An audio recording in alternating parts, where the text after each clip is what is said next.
Di sudut pasar loak yang penuh debu dan kenangan, aku menemukan sebuah lukisan tua yang tak pernah kuerti asal-usulnya. Sebuah karya yang seolah memanggil jiwaku untuk menyelami misteri di balik warna dan bayangannya. Setiap kali kuangkat kuas, keajaiban seolah mengalir tanpa henti, mengubah karya sederhana menjadi mahakarya yang memukau banyak mata.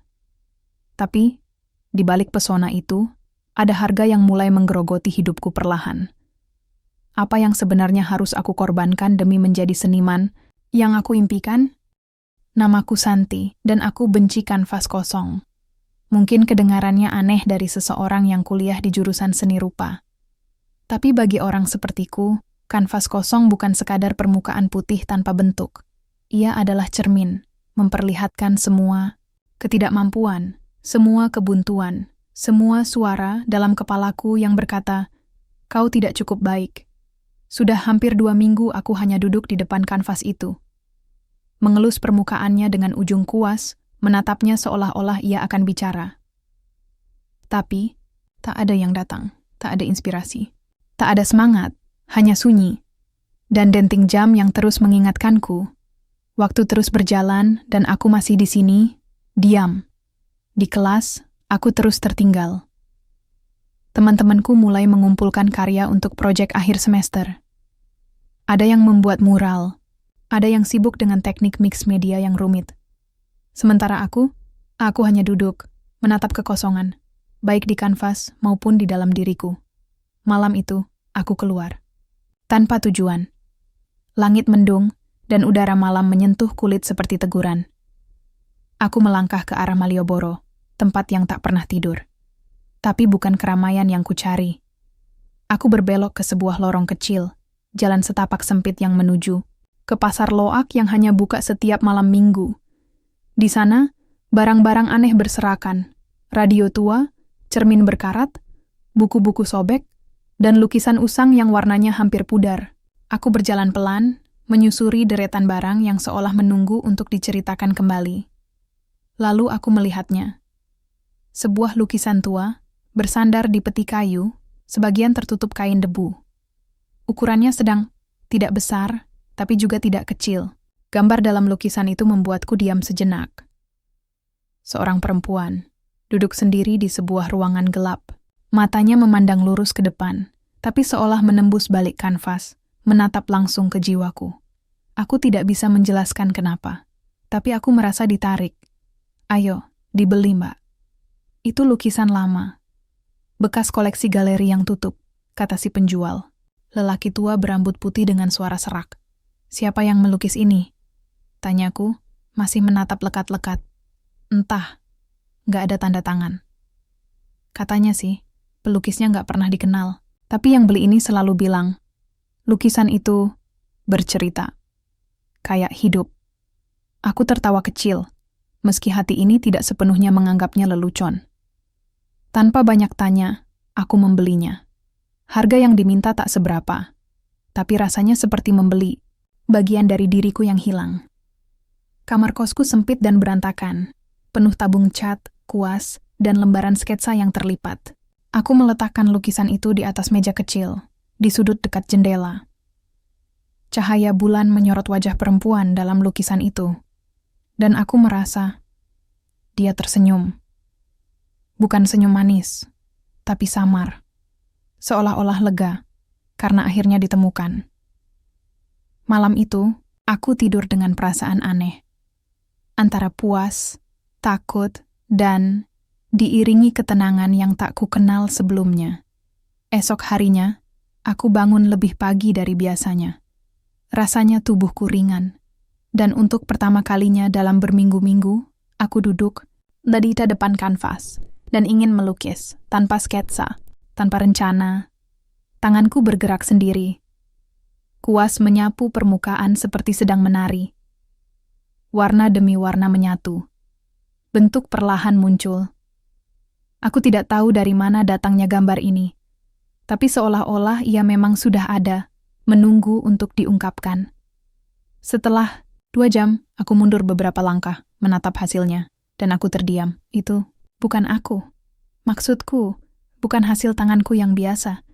Ada kedalaman di sana, emosi, bayangan, detail yang membuat lukisan itu seperti bernapas. Aku menggigil, bukan karena dingin, tapi karena takut. Siapa yang melukis ini? Bagaimana tanganku bisa membuat sesuatu yang sempurna? Aku memalingkan wajah ke arah lukisan tua yang berdiri di sudut ruangan. Tatapan si perempuan itu kini terasa berbeda. Lebih tajam, lebih dalam. Dan entah mengapa aku merasa ia menyaksikanku. Beberapa hari berikutnya aku terus melukis. Dan setiap kali hasilnya luar biasa. Karyaku dibawa ke kampus. Dosenku terdiam cukup lama sebelum berkomentar.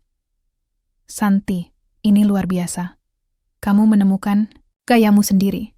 Akhirnya, teman-temanku mulai menatap dengan rasa kagum. Beberapa bahkan meminta aku mengajari teknik sapuan warna yang kupakai. Aku hanya tersenyum, meski sebenarnya aku juga tidak tahu bagaimana caranya. Tanganku bergerak begitu saja, seolah aku menjadi medium bagi sesuatu yang lebih besar, lebih kuat, dan setiap malam aku bicara pada lukisan itu. Bukan benar-benar bicara, tentu saja, tapi kupandangi dia seolah ia bisa mendengarkan. Kadang, aku bertanya dalam hati, "Siapa kamu?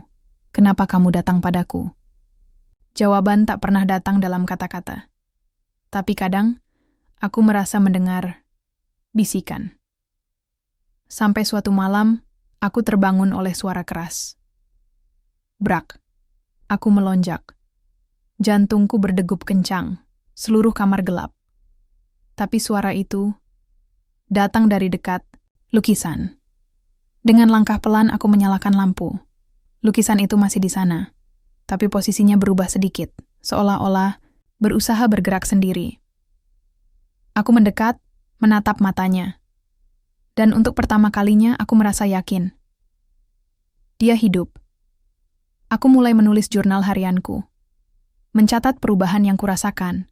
Mencatat peristiwa-peristiwa kecil, seperti saat kuas yang kupakai tiba-tiba bisa menghasilkan garis halus yang dulu mustahil. Atau ketika aku bisa mencium aroma bunga, padahal aku melukis vas kosong. Semakin sering aku melukis, semakin kuat perasaan itu. Ada sesuatu dalam lukisan itu yang menyatu denganku. Dan aku tak tahu apakah itu hal baik atau pertanda buruk.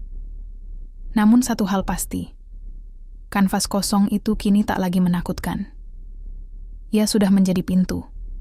Dan aku sudah terlalu jauh masuk. Minggu itu terasa seperti mimpi yang tak ingin aku bangunkan. Setiap kali aku duduk di depan kanvas, tanganku bergerak seperti air yang mengalir. Tidak ada kebuntuan. Tidak ada rasa buntu di kepala. Inspirasi datang seperti bisikan, halus tapi jelas. Warna-warna yang kupilih berpadu dengan begitu alami. Komposisinya terasa hidup, seolah aku hanya menyalin sesuatu yang sudah ada di alam. Semesta dan tugas tanganku hanyalah menjadi penghubung. Dan semuanya dimulai sejak lukisan tua itu ada di kamarku. Dia tidak bicara, tapi dia hadir. Setiap malam, aku merasa ada napas di ruangan, meski jendela tertutup. Rasanya seperti tidur ditemani seseorang. Entah kenapa, aku tak merasa takut. Aneh memang. Tapi keberadaannya seperti menghadirkan ketenangan. Meski di sisi lain, juga menumbuhkan rasa gelisah. Hari itu aku membawa 3 lukisan baruku ke studio kampus. Dosen pembimbingku, Bu Nia, sudah menunggu di ruang praktik. Biasanya beliau hanya mengangguk-angguk saat memeriksa karyaku, tanpa banyak komentar. Tapi, kali ini, ekspresinya berubah total. Ia mendekat. Matanya menelusuri tiap detail lukisan dengan seksama, seolah takut melewatkan sesuatu. "Santi," suaranya rendah, nyaris berbisik. "Ini luar biasa. Teknikmu berubah. Komposisi ini emosional sekali." Aku hanya mengangguk pelan, mencoba menyembunyikan kegugupan yang tiba-tiba muncul. "Bisa kamu jelaskan inspirasi dari karya ini?" Tanyanya sambil menunjuk lukisan yang paling besar, sebuah potret buram dari sosok perempuan yang duduk di bawah pohon kering, menatap langit kelabu. Aku ingin menjawab, tapi lidahku keluh. Aku bahkan tidak ingat bagaimana lukisan itu tercipta. Semuanya seperti kabur. Aku hanya ingat duduk di depan kanvas, lalu selesai. Seolah ada celah waktu yang hilang di antara awal dan akhir proses itu. Akhirnya aku hanya menjawab pelan, "Datang begitu saja, Bu. Saya juga tidak tahu kenapa." Bunia menatapku agak lama, lalu tersenyum kecil. "Itu artinya, kamu mulai menyatu dengan mediummu.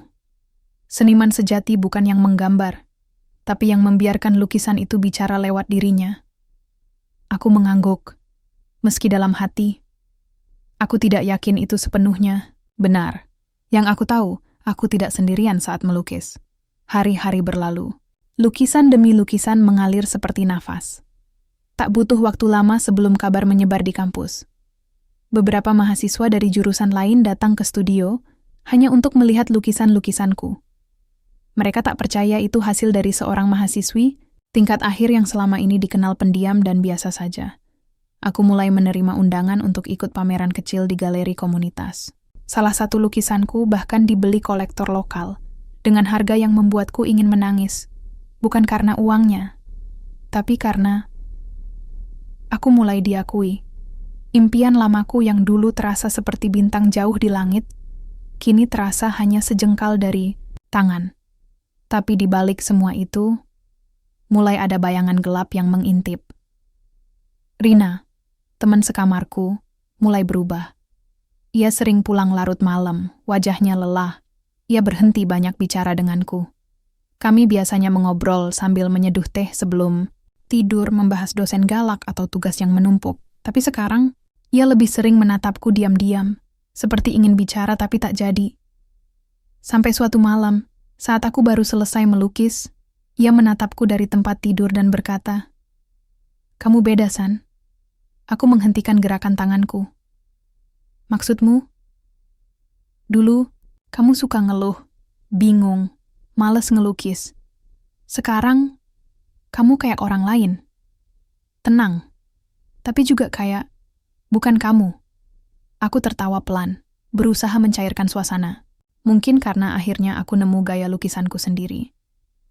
Mungkin sekarang aku jadi diri sendiri yang sebenarnya. Tapi Rina tak tertawa. Ia hanya memandangi lukisan tua di sudut ruangan. Tatapannya kosong.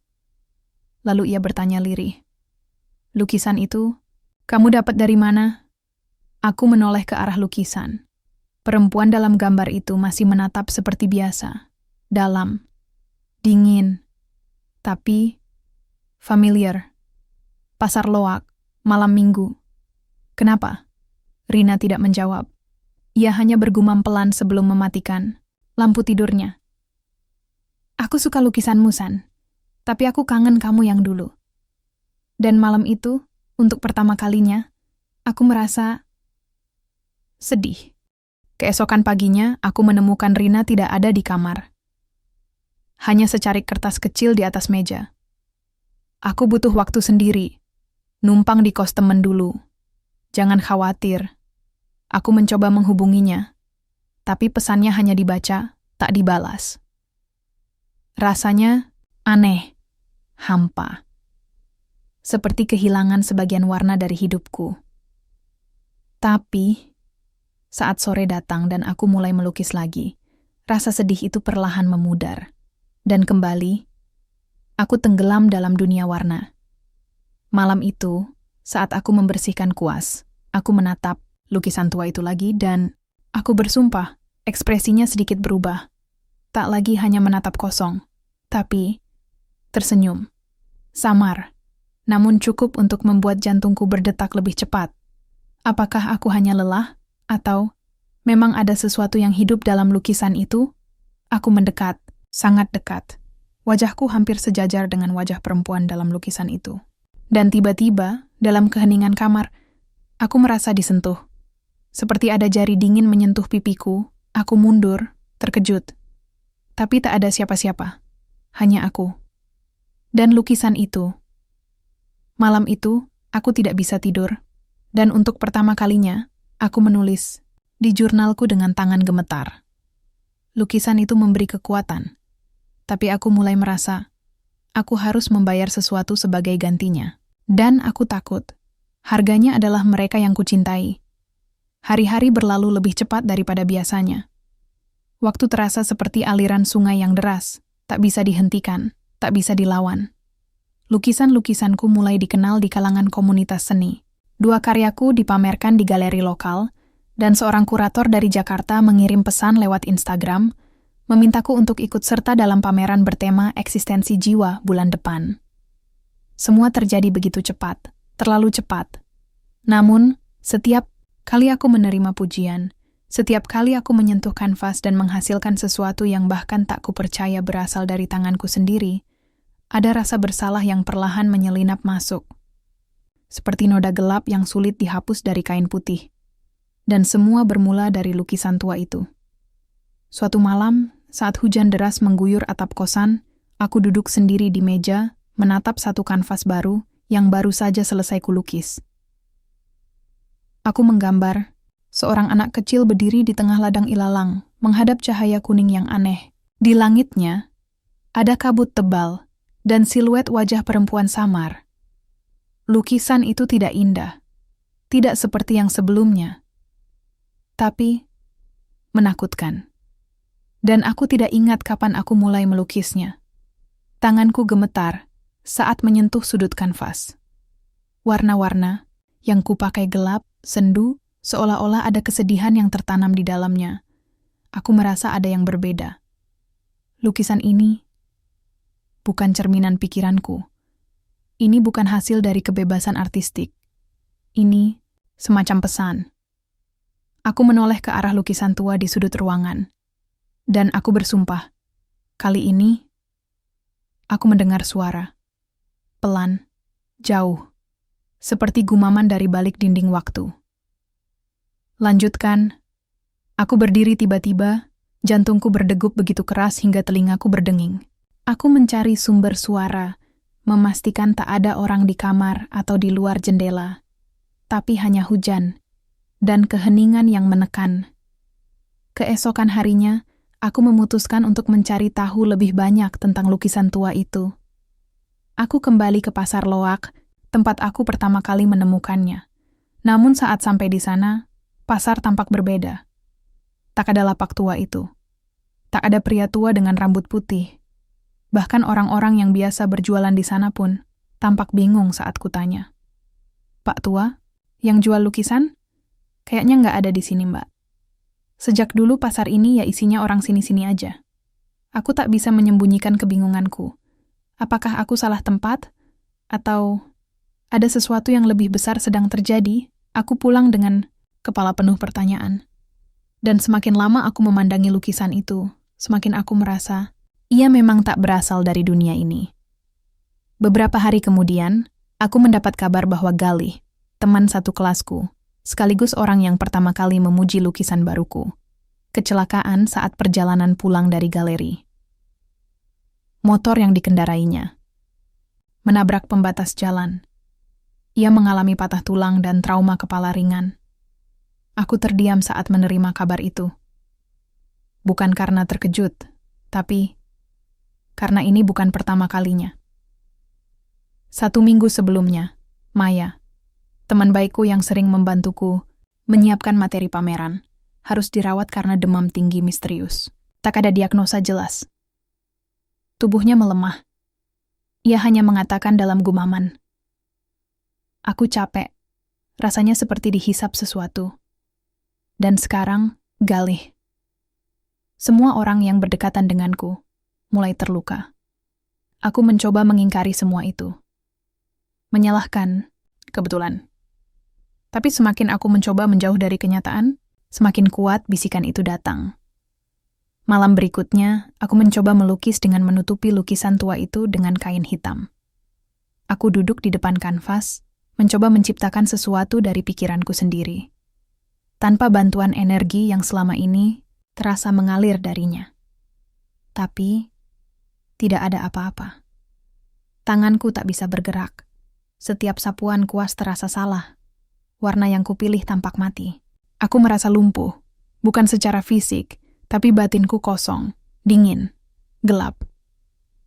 Dan saat aku menyerah dan menurunkan kain penutup itu, aku melihat wajah perempuan dalam lukisan tua itu menangis.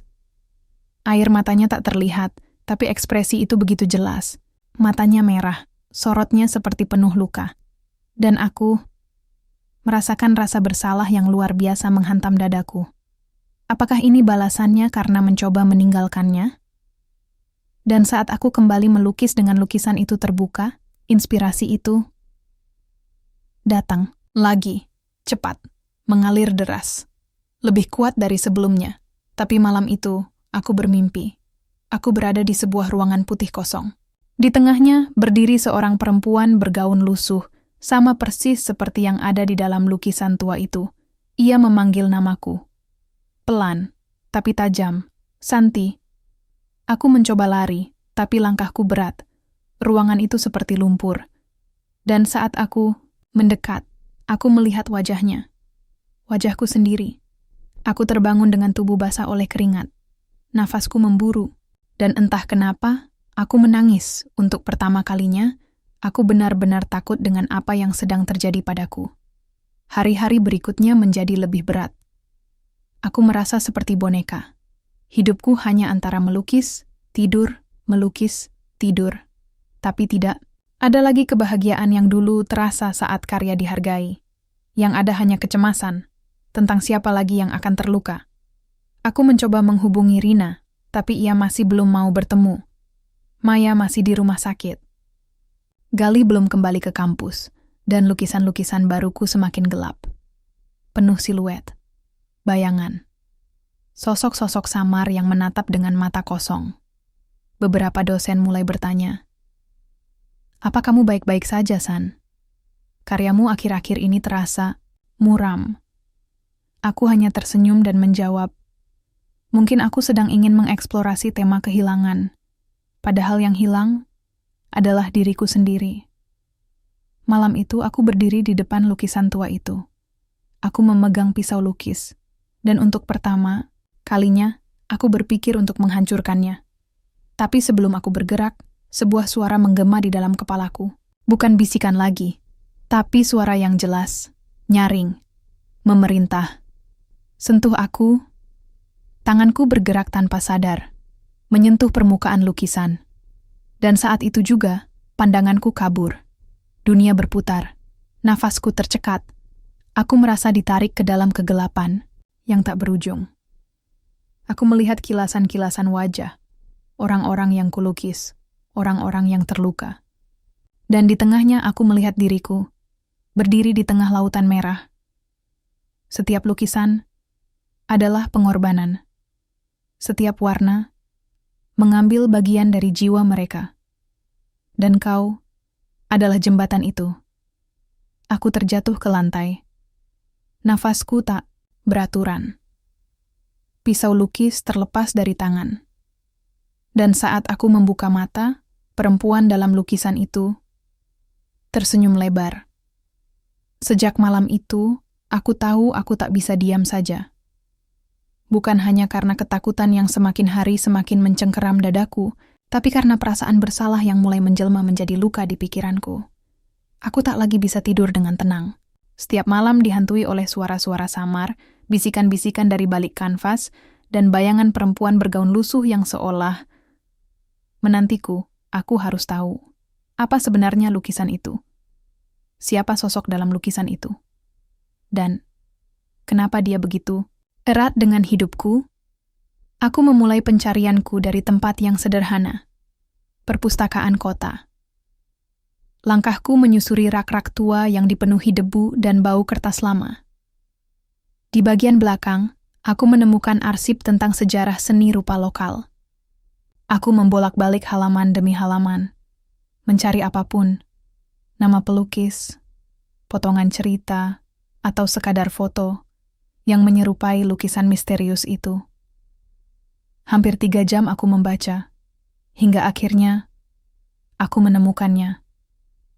Sebuah artikel lusuh, tertanggal, lebih dari 40 tahun lalu.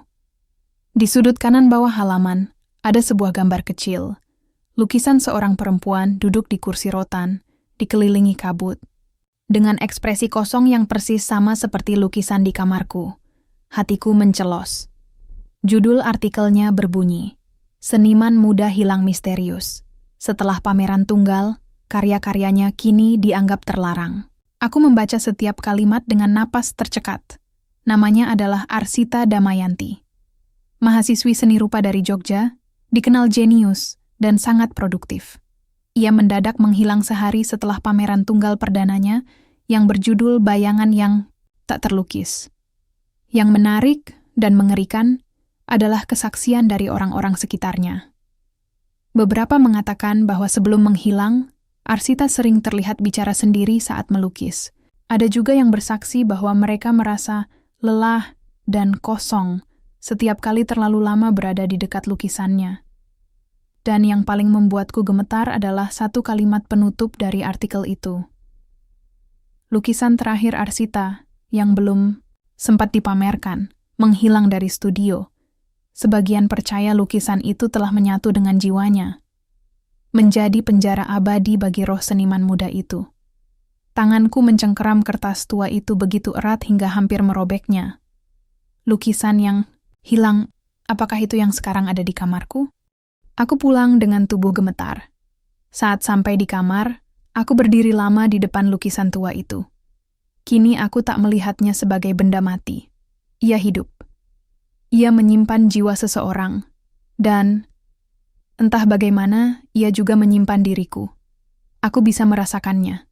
Setiap kali aku melukis menggunakan inspirasi dari lukisan itu, sebagian dari jiwaku terkuras. Aku jadi lebih mudah letih.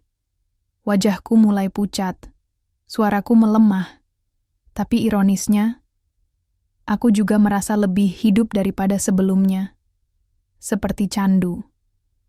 Semakin aku merasa bersalah, semakin aku ingin melukis. Di hari yang sama, Rina mengirim pesan. Singkat, penuh beban. "San, aku mimpi kamu berdarah-darah. Tapi kamu terus melukis. Kenapa kamu nggak berhenti?" Aku menatap pesan itu lama. Ingin menjawab, tapi aku tahu jawabannya hanya akan menambah beban di hatinya. Aku tak bisa berhenti. Bukan karena aku tak mau, tapi karena aku sudah terlalu jauh. Malam itu, aku kembali bermimpi. Tapi kali ini, mimpi itu terasa lebih nyata daripada sebelumnya. Aku berdiri di ruangan putih kosong, sama seperti sebelumnya. Tapi kali ini, aku tidak sendiri. Ada kanvas besar di hadapanku, kosong. Di sampingnya, berdiri sosok perempuan berpakaian lusuh, Arsita. Ia menatapku dengan mata sendu, dan kali ini, ia bicara. "Apa kamu merasakannya sekarang? Apa kamu tahu bagaimana rasanya kehilangan diri sendiri?" Aku ingin bertanya, ingin berteriak, tapi tak ada suara yang keluar dari mulutku. Setiap warna yang kau pakai adalah bagian dari mereka. Kau bukan melukis dunia, kau melukis penderitaan. Arsita mendekat. Tangannya menyentuh dadaku. Dingin, menembus kulit, seolah langsung mencengkeram hatiku. Kita terikat sekarang, Santi. Dan satu-satunya cara untuk lepas adalah dengan membayar harganya. Aku terbangun dengan tubuh basah oleh keringat. Lukisan tua itu menatapku dari sudut kamar, seperti biasa. Tapi kali ini, ada perubahan kecil. Di pojok bawah kanvas, ada noda merah. Bukan cat, tapi seperti darah. Hari berikutnya, aku mengurung diri. Tak pergi ke kampus. Tak menjawab telepon siapapun. Hanya duduk, menatap kosong ke arah dinding. Sampai akhirnya, aku membuka kembali semua lukisan yang pernah kubuat sejak lukisan tua itu datang. Dan saat kususun semuanya, kulihat pola yang mengerikan. Setiap lukisan mencerminkan nasib seseorang. Lukisan anak kecil di tengah ladang, itu muncul seminggu sebelum adik Rina sakit demam misterius dan dirawat 3 hari penuh tanpa diagnosa jelas. Lukisan potret wanita dengan rambut terbakar, itu kulukis tepat sebelum ibuku jatuh dari tangga dan patah pergelangan tangan. Lukisan burung dengan sayap patah. Itu selesai hanya 1 hari sebelum dosen pembimbingku tiba-tiba koma karena serangan jantung. Aku menangis. Aku benar-benar menangis untuk pertama kalinya. Bukan karena takut, tapi karena semua ini nyata. Aku menyakiti mereka. Dan aku tidak tahu bagaimana cara menghentikannya. Aku ingin membakar lukisan tua itu, menghancurkannya. Tapi sesuatu dalam diriku menolak. Ada suara dalam pikiranku yang berbisik, halus namun tajam. Kalau kau menghancurkanku, maka semua yang kau raih akan lenyap, dan kau akan ikut terbakar. Aku memeluk tubuhku sendiri, duduk di pojok kamar, sambil menangis dalam diam. Aku merasa seperti boneka rusak yang kehilangan arah. Aku hanya ingin melukis, hanya ingin dikenal, dihargai, dipandang. Kenapa? Semua ini menjadi kutukan. Dan di malam yang sunyi itu, dalam kelam lampu yang tak pernah dinyalakan, aku hanya bisa berdoa dalam hati. Tuhan, jangan biarkan aku kehilangan semua yang kuanggap hidup. Kalau memang aku harus memilih, tolong beri aku kekuatan untuk memilih dengan benar. Aku mulai berhenti menghitung hari. Rasanya semua waktu bercampur. Pagi dan malam menyatu dalam kabut pikiranku yang tak lagi jernih. Tubuhku masih hidup, tapi jiwaku entah sudah sejauh apa mengembara. Hari-hariku habiskan di kamar, duduk di depan lukisan tua itu. Kadang aku hanya menatapnya selama berjam-jam, kadang melukis tanpa sadar, seolah ada yang menggerakkan tanganku. Setiap kali kuas menyentuh kanvas, aku merasa seakan tubuhku bukan milikku lagi. Aku menjadi saluran, bukan pencipta. Dan dari setiap lukisan yang tercipta, aku tahu, aku kehilangan bagian dari diriku. Sampai suatu sore yang kelabu, saat langit menurunkan hujan tipis dan aroma tanah basah menyusup ke sela-sela jendela, sebuah pesan masuk ke ponselku. Nomor tak dikenal, isinya hanya 1 kalimat. Aku tahu. Apa yang kau lukis, aku terpaku. Tanganku gemetar saat membalas. Siapa kamu? Balasan datang tak lama kemudian. Jika kau ingin tahu tentang lukisan itu, datanglah ke Studio Merah, belakang kampus lama. Tengah malam, hatiku berdegup tak karuan. Studio Merah? Itu tempat tua yang katanya sudah ditutup sejak bertahun-tahun lalu. Banyak cerita beredar tentang tempat itu. Konon pernah jadi lokasi mahasiswa menghilang. Aku tak pernah percaya cerita-cerita itu. Sampai sekarang, aku harus pergi. Karena jika tidak, aku akan terus terperangkap dalam ketidaktahuan dan kegilaan ini. Tengah malam, aku berjalan sendirian menuju lokasi itu. Angin dingin menusuk tulang. Jalanan sepi. Lampu-lampu temaram seperti enggan menerangi langkahku. Saat sampai di depan Studio Merah, bangunannya tampak usang, penuh debu, dan dedaunan mati yang menumpuk di pelataran. Pintu kayunya separuh terbuka, mencicit pelan tertiup angin. Aku melangkah masuk. Di dalam, hanya ada satu cahaya lilin yang menyala di pojok ruangan. Di sana duduk seorang perempuan, tua, berjubah hitam, dengan rambut perak yang diikat ke belakang. Wajahnya tirus, penuh keriput, tapi matanya tajam, seolah bisa menembus isi dadaku. Ia memandangku lama sebelum akhirnya berkata, "Lukisan itu sudah memilihmu." Aku tak bisa berkata apa-apa. Tubuhku kaku, tapi mataku tak bisa berpaling darinya. Perempuan itu menatapku dengan lirih. Namaku Siregar. Dulu, aku juga seniman. Aku tahu lukisan yang kau maksud. Aku pernah melihatnya, pernah menyentuhnya. Dan aku pernah kehilangan banyak hal karena lukisan itu. Suaranya lirih, seperti cerita yang sudah dikubur puluhan tahun lalu. Itu bukan lukisan biasa, Santi. Itu adalah cermin jiwa. Aku menelan ludah. Apa maksudmu? Lukisan itu dibuat dari darah dan jiwa. Bukan cat biasa. Ia bukan karya seni. Ia adalah perjanjian. antara keinginan terdalam manusia dan kekuatan yang menghisap semua yang mendekat. Aku terpaku.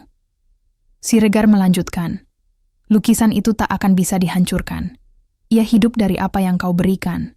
Ambisi, rasa sakit, penderitaan orang-orang yang dekat denganmu. Setiap kali kau melukis dengan terhubung padanya, kau menyedot kehidupan dari sekitarmu dan memberinya kekuatan.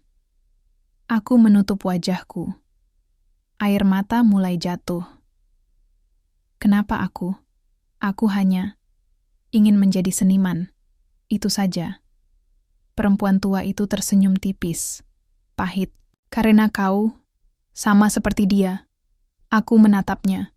Sama seperti Arsita. Jantungku berdebar kencang. Siregar mengangguk. Arsita adalah muridku. Aku yang mengajarinya melukis. Ia jenius, lebih jenius dari siapapun yang pernah aku temui. Tapi juga haus akan pengakuan. Ia menemukan lukisan itu di tempat yang tak seharusnya dikunjungi. Sebuah tempat di balik batas dunia nyata, di mana keinginan bisa dibeli dengan harga yang tak terlihat. Dan dia menandatangani perjanjian. Aku menggeleng, panik.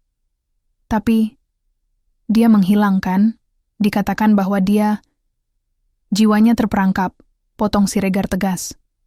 Bukan tubuhnya yang lenyap, tapi jiwanya diserap oleh lukisan itu.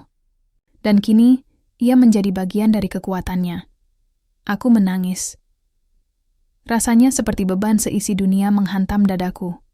Kau harus memilih, Santi. Tetap bersama lukisan itu, dan kehilangan semua orang yang kau cintai. Atau memutuskan hubungan dengannya. Dan kehilangan segalanya yang telah kau raih. Aku menunduk. Di pikiranku, wajah ibu muncul. Rina, Maya, Galih. Semua yang pernah ada di sisiku mulai menjauh. Lalu wajahku sendiri, hampa, retak. Apa aku bisa membebaskan jiwanya? Tanyaku lirih. Siregar terdiam sejenak, lalu menjawab pelan. Bisa. Tapi kau harus masuk ke dalam lukisan itu, menghadapi cermin jiwamu sendiri, dan membawanya keluar. Namun hati-hati, karena banyak yang masuk dan tak pernah kembali. Aku pulang dengan tubuh gemetar. Malam itu aku berdiri di depan lukisan tua itu, seperti biasa. Tapi kini, aku tahu siapa dia, Arsita. Dan aku tahu siapa aku bisa menjadi jika aku tak menghentikannya sekarang. Aku duduk di lantai, menyalakan lilin, kuambil kanvas kosong. Tapi kali ini, aku tidak melukis dunia, tidak melukis bentuk. Aku melukis diriku sendiri. Aku melukis semua luka yang kupendam. Semua rasa iri, takut, kecewa, marah, dan kesepian. Aku menuangkannya ke dalam sapuan warna yang tak lagi memerlukan keindahan. Tak ada komposisi, tak ada teknik, hanya kejujuran. Dan saat lukisan itu selesai, aku melihat. Bayangan dalam lukisan tua itu mulai bergerak. Arsita berdiri.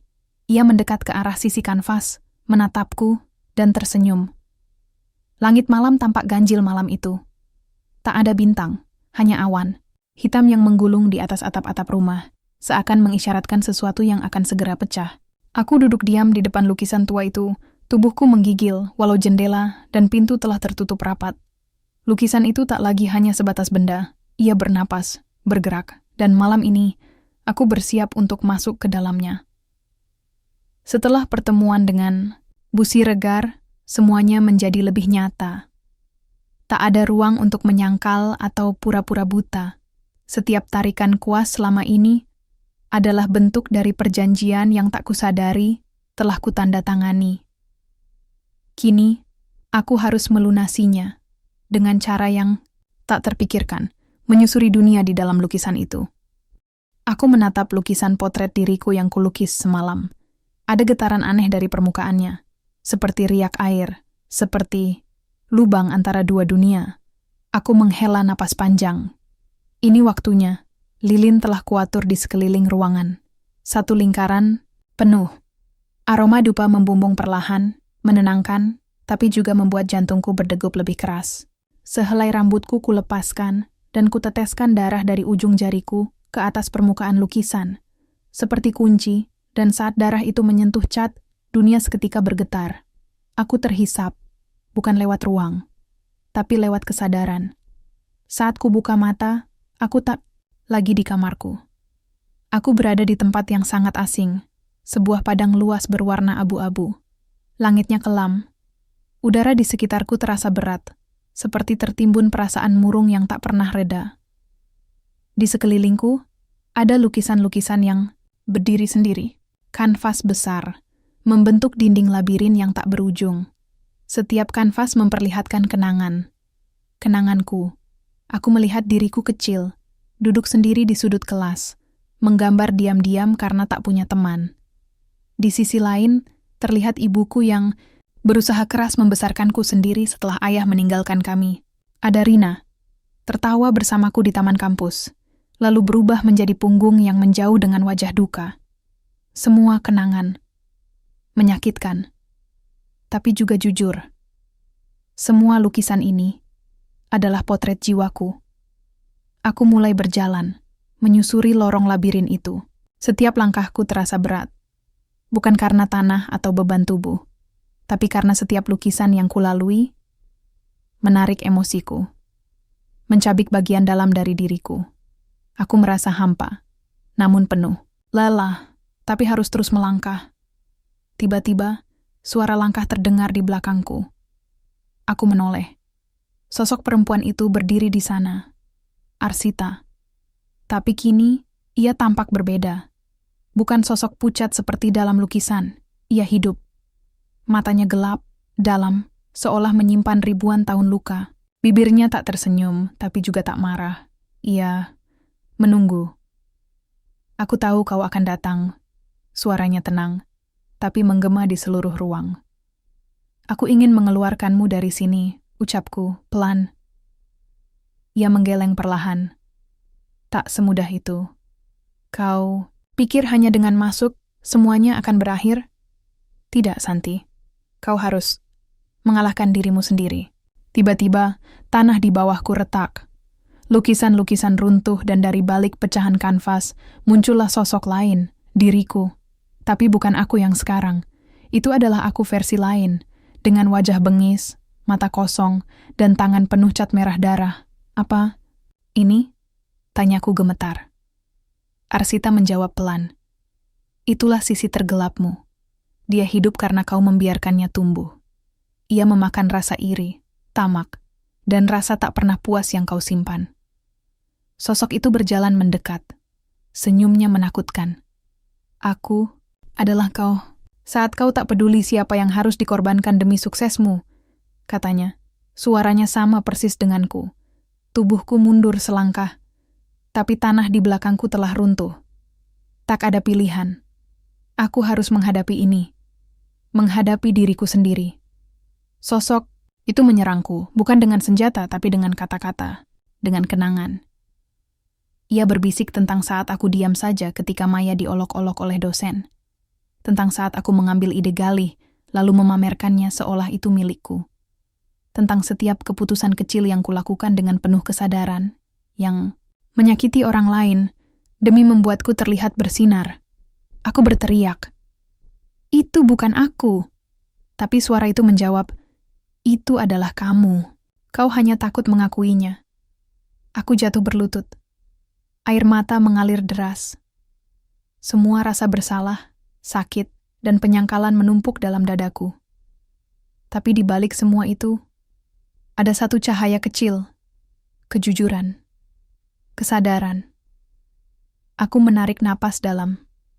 Lalu, berdiri. Aku memang salah. Aku takut. Aku egois. Tapi aku tak ingin terus begitu. Aku ingin memperbaiki semuanya. Kataku, lebih kepada diriku sendiri. Sosok gelap itu berhenti. Cahayaku mulai tumbuh. Menerangi sekitar. Dan perlahan, sisi gelapku mulai memudar. Menjadi kabut, lalu hilang. Aku menoleh pada Arsita. Ia tersenyum. Kau telah menemukan kunci itu, katanya. Memaafkan dirimu sendiri adalah awal dari kebebasan. Tiba-tiba, Dunia di sekitarku mulai runtuh. Labirin lukisan terbakar oleh cahaya. Padang kelabu itu berubah menjadi putih terang. Tubuhku kembali terasa ringan. Dan dalam satu hembusan napas terakhir, aku melihat Arsita memejamkan matanya. Wajahnya tenang, seperti seseorang yang akhirnya diizinkan untuk pulang. Aku membuka mata, kembali di kamarku. Lilin-lilin telah padam. Udara hangat, dan lukisan tua itu kini kosong, tak ada wajah, tak ada bayangan, hanya kanvas putih. Dan untuk pertama kalinya, aku merasa bebas. Aku tak tahu sudah berapa lama aku duduk di depan kanvas kosong itu. Malam mulai menjalar perlahan, ke sela-sela jendela, mengusir cahaya matahari yang terakhir. Namun di dalam kamar, suasananya tak lagi suram. Tak ada bisikan, tak ada riak ganjil di permukaan lukisan. Semuanya tenang. Terlalu tenang.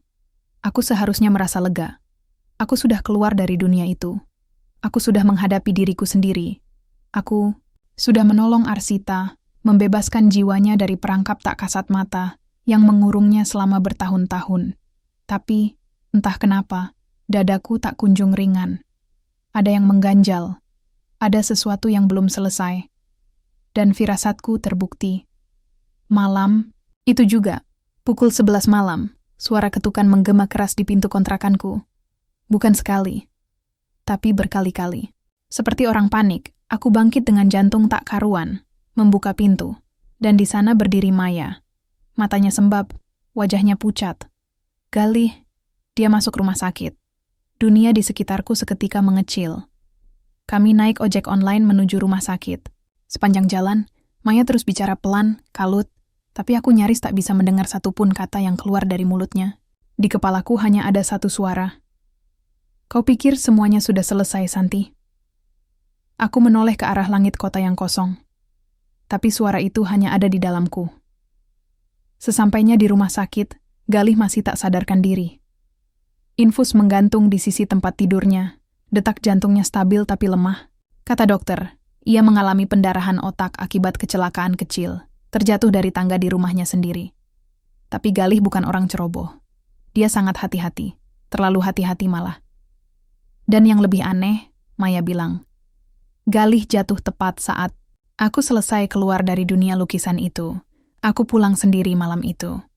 Dan ketika masuk ke kamar, aku tahu, sesuatu belum lepas. Lukisan tua itu memang kosong, tapi aura dinginnya masih terasa. Seolah ia belum benar-benar pergi. Seolah ia menyisakan satu utas tali terakhir yang masih terhubung denganku. Aku mengambil kursi, duduk lagi di depannya, menatap dalam-dalam. Tak ada gambar, tapi ada bayangan. Bayanganku sendiri, memantul samar di permukaannya. Kenapa? Bisikku. Dan suara itu menjawab. Kau pikir dengan membebaskan satu jiwa, semua akan kembali normal. Kau lupa satu hal, Santi. Lukisan ini adalah dirimu. Dadaku mencelos. Aku menyentuh permukaannya. Ia terasa dingin, hidup. Aku tak ingin lagi melukis denganmu. Aku tak mau lagi mengambil apapun dari sekitarku untuk karyaku. Ucapku keras, tapi suaraku bergetar. Tapi lukisan itu tertawa, bukan suara tawa manusia. Tapi suara yang serak, seperti batu digesek, dingin dan kejam. Kau tak pernah mengambil, Santi. Mereka yang memberi. Mereka melihat sinarmu. Mereka percaya padamu. Dan karena itulah mereka terluka. Aku menunduk. Air mataku jatuh. Apakah benar semua ini bukan karena lukisan? Tapi karena aku. Apakah sejak awal kekuatan itu hanya memperbesar apa yang sudah ada dalam diriku? Apakah aku memang terlalu haus akan pujian? Terlalu sibuk mengejar pengakuan sampai lupa bahwa semua yang mendukungku. Perlahan satu persatu tumbang, aku teringat ibu. Sudah lama tak menelepon. Selalu ku jawab nanti, karena lagi sibuk. Rina? Aku bahkan belum minta maaf padanya sejak hari itu. Maya? Aku terus menjauhinya setelah lukisanku mulai viral. Dan Galih, dia terus menyemangatiku. Bahkan ketika aku mulai berubah, aku sudah kehilangan banyak. Dan jika aku terus seperti ini, aku akan kehilangan semuanya. Pagi harinya, aku kembali ke rumah sakit. Galih masih belum sadar. Aku duduk di sampingnya, menggenggam tangannya, hangat, tapi lemah. Maaf, bisikku. Maaf karena aku tak melihatmu lebih dulu. Maaf karena aku membiarkan diriku terbakar dan menarik kalian semua ke dalam apinya. Air mataku jatuh ke tangannya. Dan saat itulah, matanya bergerak sedikit. Pelan. Dokter yang masuk beberapa menit kemudian memastikan kondisinya mulai membaik. Belum sadar sepenuhnya, tapi tubuhnya mulai merespons. Dan aku tahu, itu bukan karena obat, tapi karena aku mulai melepaskan. Aku pulang dengan langkah pelan. Kali ini aku tak membuka lukisan tua itu. Aku mengambil semua lukisan yang pernah kubuat dengan bantuan kekuatan aneh itu. Aku robek satu persatu. Tak peduli seberapa terkenal karya itu. Tak peduli berapa banyak pengikut yang menyukainya. Tak peduli tawaran pameran yang mulai berdatangan. Aku robek semuanya. Karena itu bukan karya jiwaku. Itu bukan karya cintaku pada seni. Itu adalah bayangan keserakahan yang kubiarkan tumbuh. Malam hari, aku bermimpi. Aku berjalan menyusuri jalan gelap. Tapi di kejauhan, ada cahaya kecil. Dan di bawah cahaya itu, berdiri seorang perempuan, Arsita. Tapi kali ini wajahnya tenang, matanya terang. Kau hampir sampai, katanya. Tapi satu lagi, Santi. Apa? Ia menunjuk ke arah dada kiriku. Lukisan yang sesungguhnya. Belum kau buat. Aku terbangun. Dan aku tahu, babak terakhir sudah dekat. Aku menghabiskan sepanjang pagi di depan kanvas kosong. Bukan lukisan tua itu. Bukan lagi. Kanvas ini baru, bersih, belum pernah tersentuh. Seperti lembaran hidup yang baru saja diberikan kepadaku. Dan kali ini, aku ingin mengisinya dengan sesuatu yang benar-benar datang dari dalam diriku. Tanpa bantuan kekuatan apapun. Tanpa bisikan. Tanpa pengorbanan. Tapi aku tak bisa menggambar apapun. Tanganku kaku. Jiwaku seperti masih tertinggal di antara masa lalu yang belum selesai. Seolah ada satu pintu yang belum benar-benar tertutup. Dan pintu itu adalah lukisan tua. Sore itu, aku memutuskan untuk kembali ke tempat segalanya dimulai. Pasar loak langit mendung saat aku sampai di sana. Lorong-lorong sempit itu tak berubah. Bau debu, karat, dan kayu lapuk menyambutku seperti kenangan yang berkarat di sudut hati. Aku menyusuri jalur-jalur sempit sambil mengamati setiap lapak. Orang-orang berjalan lalu lalang, tak memedulikanku. Sampai akhirnya, aku menemukannya. Lapak itu masih ada, tapi kini hanya tinggal tumpukan barang-barang tua. Tak ada penjaga. Tak ada tanda keberadaan pria tua misterius yang dulu memberiku lukisan itu. Hanya ada satu barang tersisa di sana. Cermin kecil, dengan bingkai emas yang retak di sisi atasnya. Aku menatap ke dalam cermin itu, dan untuk sesaat, aku melihat diriku, namun bukan aku. Rambutku acak-acakan, mataku kosong. Di belakangku berdiri sosok gelap yang tak asing lagi, versi diriku yang dulu kutemui di dunia lukisan. Aku tersentak mundur, namun suara itu terdengar, bukan dari luar, tapi dari dalam dadaku. Kau belum membuat pilihan, Santi. Malamnya, aku kembali duduk di depan lukisan tua. Ia masih kosong. Tapi aku bisa merasakan getaran yang menanti, seperti arus sungai yang ditahan bendungan, menunggu untuk meledak. Dan aku tahu, waktuku hampir habis. Jika aku tak membuat keputusan malam ini, aku akan kembali terjebak. Mungkin untuk selamanya. Aku menyalakan lilin di sekeliling ruangan, seperti sebelumnya. Tapi kali ini bukan untuk memanggil kekuatan lukisan, tapi untuk menutupnya. Dan tiba-tiba suara lembut terdengar dari balik permukaan lukisan. Jika kau membebaskanku sepenuhnya, semua yang telah diberikan padamu akan hilang. Lukisan-lukisanmu, reputasimu, kekaguman itu akan lenyap. Aku diam. Suara itu melanjutkan.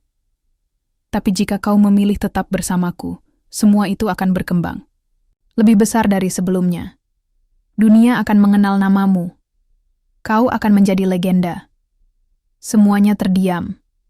Dan aku mulai menangis. Bukan karena ketakutan, tapi karena aku tahu jawabannya. Dan jawabannya menyakitkan. Aku berdiri. Mengambil korek api. Satu demi satu lukisan yang tersisa kubakar. Lalu terakhir, lukisan tua itu, api menyambar cepat. Warna-warna gelap pada bingkai tua itu seperti menjerit.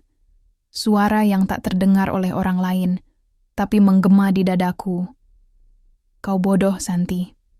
Kau akan menyesal. Tapi aku tetap berdiri, menatap lukisan itu terbakar perlahan. Menerima kenyataan bahwa semua pencapaian yang kuperoleh dari bantuan kekuatan itu akan sirna. Reputasiku akan menghilang. Lukisanku akan dianggap sebagai ilusi sesaat yang kehilangan pamor. Tapi untuk pertama kalinya, aku merasa tenang. Beberapa hari kemudian, aku membuat lukisan baru. Sangat sederhana. Seorang anak kecil duduk di tengah padang rumput, menggambar langit di atasnya dengan krayon. Tak ada teknik yang rumit. Tak ada konsep berat. Hanya ketulusan. Dan saat aku selesai, aku menangis. Karena kali ini, setiap garis, warna, dan goresan benar-benar milikku. Bukan milik kekuatan gelap. Bukan milik ambisi buta. Karya itu tak viral. Tak diliput media. Tapi ketika Galih datang berkunjung, baru pulih dari masa kritis. Dan melihat lukisan itu, ia tersenyum. Dan aku tahu, aku sudah memilih yang benar.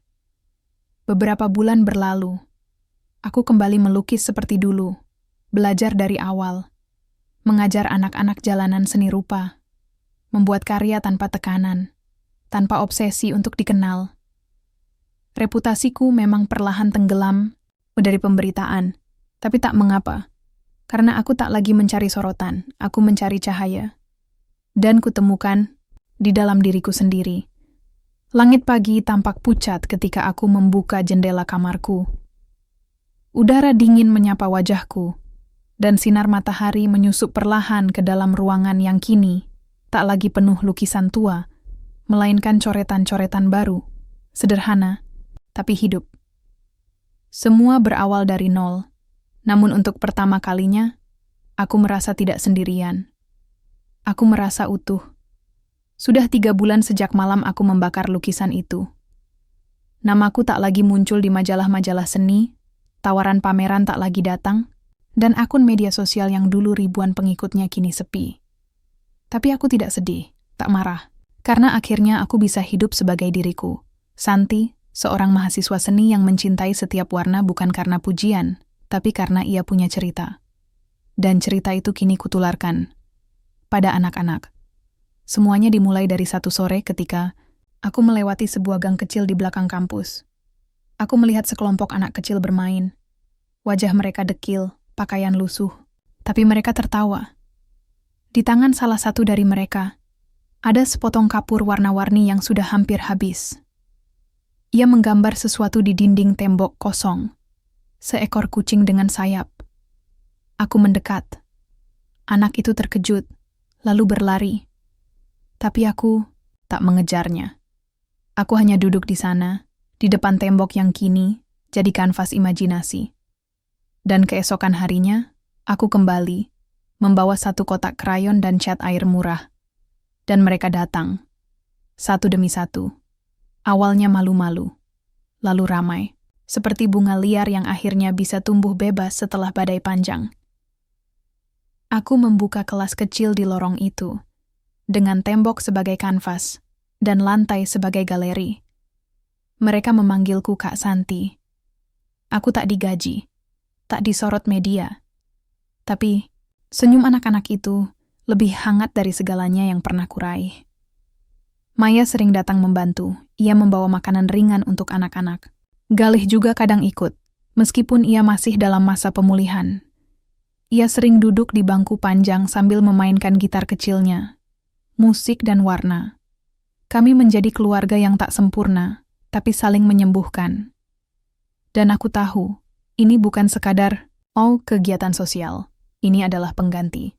Pengganti dari semua yang pernah kubakar. Dan jujur, rasanya lebih bermakna. Suatu malam, aku duduk sendiri di kamar. Di hadapanku, kanvas putih. Tanganku bergerak pelan, tidak untuk mengejar prestasi, tapi untuk mengenang. Aku melukis seorang gadis kecil dengan rambut kusut, duduk memeluk kucing bersayap, dengan latar belakang gang kecil yang penuh warna. Di bawah lukisan itu, aku tulis, "Cahaya bukan untuk dipuja, tapi untuk dibagi." Beberapa minggu kemudian, seseorang dari komunitas seni lokal datang mengunjungi lorong tempat kami biasa berkumpul.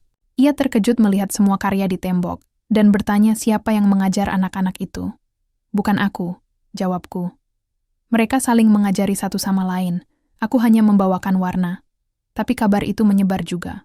Tanpa ku tahu, Maya ternyata mengirim foto-foto kegiatan kami ke sebuah kompetisi seni bertema seni untuk kemanusiaan.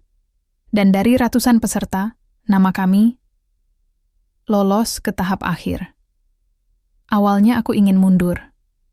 Aku takut, bahkan sedikit trauma, akan sorotan dan pengakuan.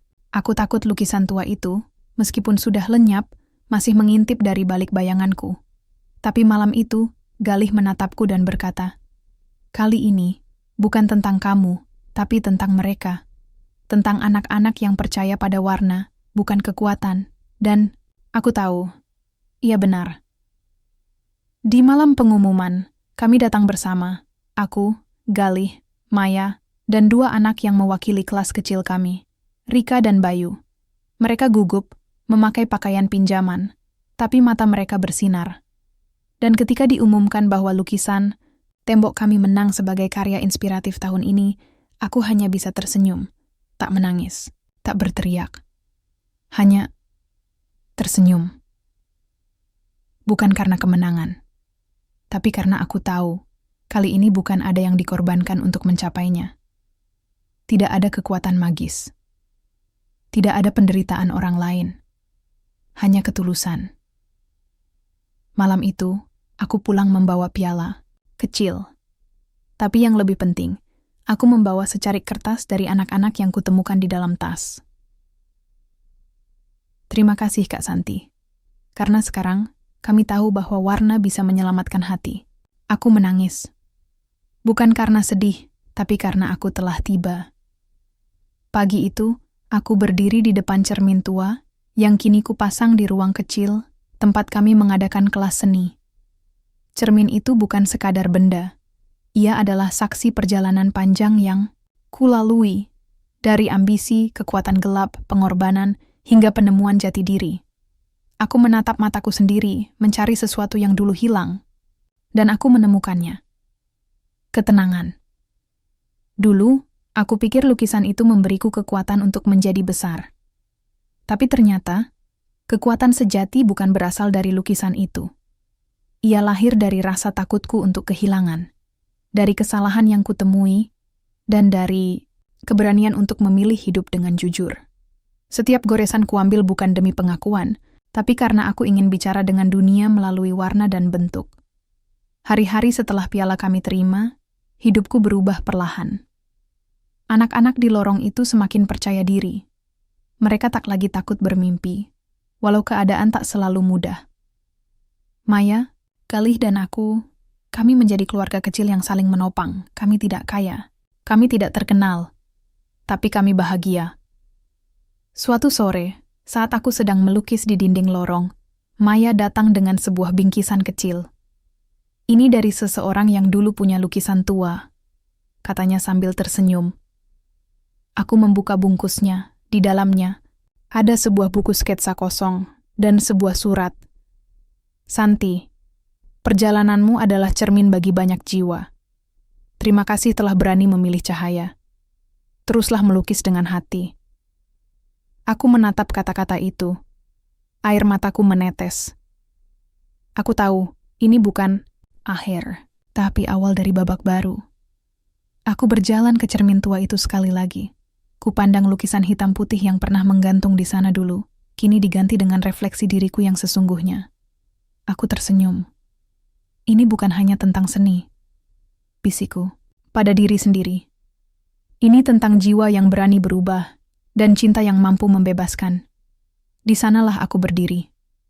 Dengan tangan mengepal, bukan untuk memegang kuas yang membakar dunia, tapi untuk memegang secarik harapan. Aku siap untuk melukis hidupku sendiri.